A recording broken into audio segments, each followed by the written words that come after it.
जादुई जंगल की रहस्यमयी राजकुमारी।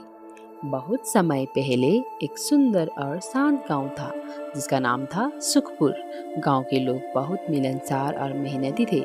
इस गांव के पास एक बहुत ही घना, हरा भरा और रहस्यमयी जंगल था जिसे लोग नवगंगा वन कहते थे। इस जंगल के बारे में कई कहानियां मशहूर थी। लोग कहते थे कि इस जंगल में एक रहस्यमयी जादुई राजकुमारी रहती है। कोई नहीं जानता था कि वो कौन है, कैसी दिखती है या कहाँ रहती है। लेकिन जब भी कोई संकट में होता तो जंगल खुद उसकी मदद करता। कभी पेड़ रास्ता दिखाते, कभी जानवर मदद करते, कभी फूलों से रास्ता बन जाता। गांव में एक छोटी बच्ची थी, नाम था अनाया। वो लगभग 10 साल की थी, पर बहुत समझदार और दयालु। वो जानवरों से बहुत प्यार करती थी और गांव के हर बुजुर्ग की मदद करती थी। उसकी सबसे प्यारी चीज थी उसका छोटा सा सफेद खरगोश जिसका नाम था मोती। मोती और अनाया हर वक्त साथ रहते थे। एक दिन की बात है, अनाया और मोती गांव के पास बगीचे में खेल रहे थे। तभी अचानक मोती एक तितली के पीछे पीछे भागता हुआ जंगल की तरफ चला गया। अनाया ने आवाज लगाई, मोती रुको, लेकिन मोती दौड़ता गया और जल्दी जंगल में गायब हो गया। अनाया बहुत घबराई। वो जानती थी कि जंगल रहस्यमयी है, लेकिन वो मोती की छोड़ नहीं सकती थी।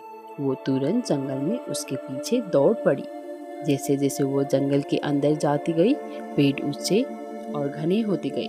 पंछियों की आवाज कम होने लगी और हवा भी ठंडी हो गई। वो बार बार मोती मोती पुकारती रही, लेकिन कोई जवाब नहीं आया। चलते चलते उसे एक अजीब सा पेड़ मिला। वो पेड़ बाकी पेड़ों से अलग था। उसके पत्ते हल्की नीली रोशनी में चमक रहे थे। तभी एक नरम सी आवाज आई, तुम्हें डरने की जरूरत नहीं है अनाया। अनाया ने चौंक कर देखा। उसके सामने धीरे धीरे एक नीली रोशनी बनने लगी। वो रोशनी एक सुंदर राजकुमारी में बदल गई। उसकी पोशाक फूलों और पत्तों से बनी थी। उसके बालों में चांदनी की चमक थी और उसकी आंखें में बहुत स्नेह था। राजकुमारी मुस्कुराई और बोली, मैं इस जंगल की रक्षक हूँ। लोग मुझे नवगंगा राजकुमारी कहते हैं। तुम सच्चे दिल वाली लड़की हो, इसलिए मैं तुम्हारी मदद करूँगी।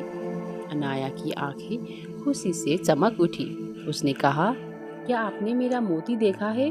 वो कहीं खो गया है? राजकुमार ने हाथ हिलाया और एक नीली तितली उड़ती हुई आई।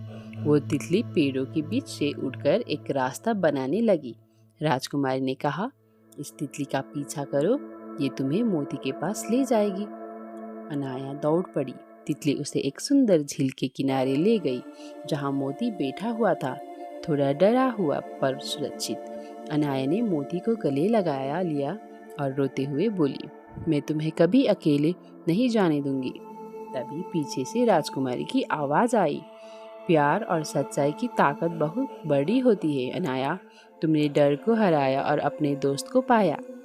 फिर राजकुमारी ने उसे एक छोटा सा जादुई हार दिया और कहा, जब भी तुम किसी के सच्चे दिल से मदद करोगी, ये हार तुम्हें रास्ता दिखाएगा और मेरी शक्ति तुम्हारे साथ होगी। अनाया ने राजकुमारी को धन्यवाद कहा, लेकिन जब वो कुछ और पूछने के लिए मुड़ी तो राजकुमारी गायब हो चुकी थी। बस हवा में उसकी खुशबू रह गई थी। अनाया मोती के साथ घर लौटी। गांव के लोगों को जब ये बात पता चली तो सब हैरान रह गए।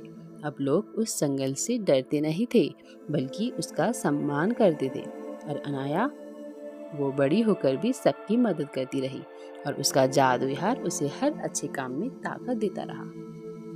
अगर दिल सच्चा हो और इरादे नेक हो तो दुनिया की सबसे बड़ी जादुई ताकतें भी हमारी मदद करती है।